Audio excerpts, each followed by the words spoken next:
मोठ्या प्रमाणात शेतकऱ्यांना फायदा होणार आहे, काय सांगता? आम्ही आमच्या जाहीरनाम्यामध्ये निवडणुकीच्या त्या जाहीरनामा समितीचा मी अध्यक्ष होतो. आम्ही कर्जमुक्तीचा जाहीरनाम्यामध्ये उल्लेख केला होता. जनतेला शेतकऱ्यांना विशेष करून वचन दिलं होतं. जनतेने विश्वास व्यक्त करत माननीय देवेंद्रजीच्या नेतृत्वात महाराष्ट्रामध्ये आम्हाला मतरूपी आशीर्वाद दिला आणि माननीय मुख्यमंत्री महोदयांनी सन्माननीय उपमुख्यमंत्री महोदयांसोबत आपल्या मंत्रिमंडळात 36,000 कोटीची कर्जमाफी घोषित केली. 56 लक्ष शेतकऱ्यांना याचा प्रत्यक्ष फायदा होणार आहे. याच्या अटीच्या बाबतीत काही आमदार महोदयांच्या मागण्या होत्या, आमच्या सर्वांच्याच मागण्या होत्या, आग्रह होता की याच्या अटीमध्ये काही बदल करून याची व्याप्ती वाढवण्याची आवश्यकता आहे. माननीय मुख्यमंत्री देवेंद्र फडणवीसजी, माननीय उपमुख्यमंत्री एकनाथ शिंदेजी, माननीय उपमुख्यमंत्री सुनेत्राताई पवार व मंत्रिमंडळातल्या सर्वांचंच अभिनंदन की शेतकऱ्यांच्या दृष्टीने त्यांनी एक मोठा निर्णय व व्याप्ती वाढवत आज या ठिकाणी शेतकऱ्यांचा व्यापक विचार हा सरकारच्या वतीने करण्यात आला. संजय राऊत यांनी आज असा दावा केला आहे की मुख्यमंत्री देवेंद्र फडणवीस हे लवकरच दिल्लीला जाईल आणि त्यांची जागा चंद्रशेखर बावनकुळे घेणार. याच्यावर आपण प्रतिक्रिया देणे योग्य नाही आहे. त्यांना या संदर्भातली म्हणजे जी माहिती आम्हाला नाही ती त्यांना असते याचा मात्र विचार केला पाहिजे की भारतीय जनता पार्टीच्या नेत्यांना काहीही माहिती नाही आणि त्यांना माहिती आहे. मला वाटत नाही की आमचं केंद्रीय नेतृत्व अशा पद्धतीने वागत असेल.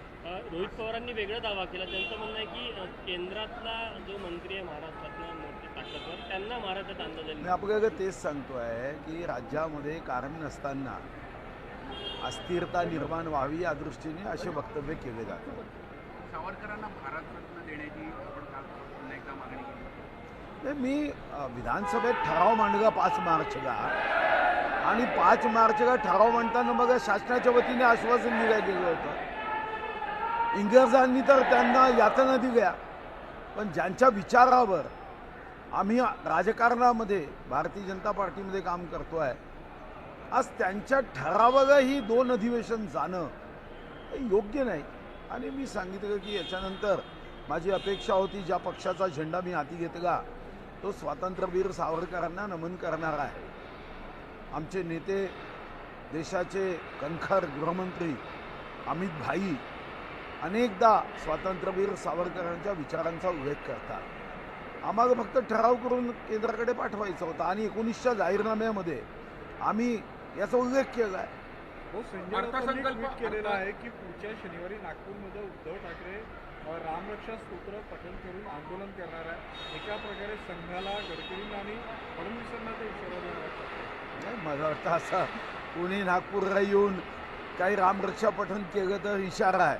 आता मी तर रोजच करतो मुंबईच्या माझ्या घरी, म्हणून काय उद्धवजींना इशारा आहे का?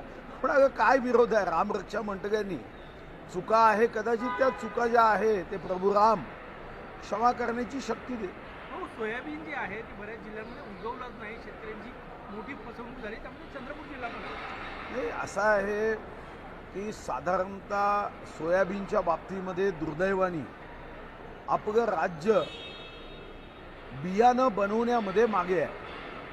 आपण मध्य प्रदेशमधून साधारणतः सोयाबीनचं बियाणं आणतो आणि यामध्ये मग कमी उगवणारं बियाणं शेतकऱ्यांच्या नशिबात येतं. तेलंगणातून STBT हे आपण तिथून तस्कर विकतात आणि तिथेही अडचणी येतात. आणि म्हणून मी बी बियाणेच्या कायद्याच्या संदर्भात एक अशासकीय विधेयक आणलं. त्या संदर्भातली बैठक झाली आहे. आपला प्रयत्न आहे की असं अप्रमाणित बियाणं शेतकऱ्यांना देण्यात येऊ नये. या अगोदर धानाच्या बाबतीत झालं तेव्हा नुकसान भरपाई भरून देण्यासाठी आम्ही जेव्हा आक्रमक पवित्रा घेतला तेव्हा नुकसान भरपाई दिली सर्व शेतकऱ्यांना. जिथं अप्रमाणित बियाणं आहे शासनाने गंभीरतेने कारवाई केली पाहिजे. भाऊ, तुम्ही हे अशासकीय बिल मांडल्यानंतर आता सरकार त्याच्यावर कायदा करणार असल्याची माहिती येत आहे. जे बोगस बियाणं आहे, काय नेमकी माहिती आहे? असा कायदा सरकार करू इच्छित आहे? नाही, शेवटी बोगस बी बियाणाचं अशासकीय विधेयक मांडताना माझी भूमिका की शेतकऱ्यांची फसवणूक होऊ नये आणि म्हणून त्यासोबत मी 2 सूचनाही केल्या की आपण इकॉनॉमिकल ऑफेन्सिव्ह उद्योगपती श्रीमंतासाठी किंवा आर्थिक फसवणुकीसाठी करतो तसं ॲग्रिकल्चर अफेन्स विंग केली पाहिजे. कृषी क्षेत्रामध्ये फसवणूक झाली तर त्याची विशेष चौकशी केली जाईल व यांनासुद्धा फास्ट ट्रॅक कोर्ट केलं पाहिजे. महाराष्ट्राच्या 36 जिल्ह्यात पहिल्या टप्प्यामध्ये 5 फास्ट ट्रॅक कोर्ट करणे, कारण नकली बियाणं समजा अप्रमाणित आहे, नकली याचा अर्थ अप्रमाणित, तरीही जर तुम्ही न्याय द्यायला 10 वर्ष लावलेत तर तो शेतकरी वाट पाहूच शकत नाही. गरिबी ज्याच्या नशिबात आहे त्याला 10 वर्ष वाट पाहणं फसवणूक झाल्यावर हे कदापिही शक्य नाही. कॅगने ताशेरे ओढले राज्य सरकारवर. अर्थसंकल्प बाह्य खर्चात मोठी वाढ झाली आहे, कर्जाचा मोठा डोंगर वाढतोय असं एक निरीक्षण आणि ताशेरे सुद्धा होते. मला याची माहिती नाही, मी वाचल्यावर प्रतिक्रिया सांगू शकतो. विधेयक जर मंजूर जर झालं तर मतदारसंघात मोठा बदल होतो, त्यामुळे सुप्रिया सुळे जे आहेत ते पर्यायी मतदारसंघ जे आहेत ते त्यावर चाचपणी करतात अशी माहिती. नाही, थोडा उशीर आहे अजून, आता याच्यावर काही मत व्यक्त करणं योग्य नाही, कारण डिलिमिटेशन व्हायला पुन्हा एकदा संसदेमध्ये बहुमत लागेल आणि बहुमत आल्यानंतरच डिलिमिटेशन होईल. आणि मला व्यक्तिगत रीतीने वाटतं कोणतीही निवडणूक ही 10% उमेदवारांनी 90% पार्टी संघटन करत असते. भारतीय जनता पार्टी एवढं मजबूत संघटन ठेवते की उमेदवार कोणीही असो निवडून आणण्याची क्षमता आहे. 2009मध्ये आदरणीय गडकरींनी नागपूरचे नाना शामकोईंना चंद्रपूर पाठवलं, आम्ही 16 दिवसामध्ये आमदार केलं. तर मला वाटतं की निवडणूक 10% उमेदवाराची 90% संघटनेची असते आणि म्हणून डिलिमिटेशन जागेने फार फरक पडतो असं काही मला वाटत. धानाचा मुद्दा तुम्ही धाना शेतकऱ्यांना बोनसचा मुद्दा सभागृहात लावून धरला, अधिकाऱ्यांनी जी हलगर्जीपणा केली तेही तुम्ही निदर्शनास आणून दिलं, काय सांगा? नाही, धान हा आमच्या पूर्व विदर्भाचा सन्मान आहे, शान आहे. कर्जमुक्तीमध्ये फक्त बँकेत असणारं कर्ज त्याच्या जे आहे ते आपण माफी देतो आहे, पण त्याच्या हातात पैसेच नाही ना.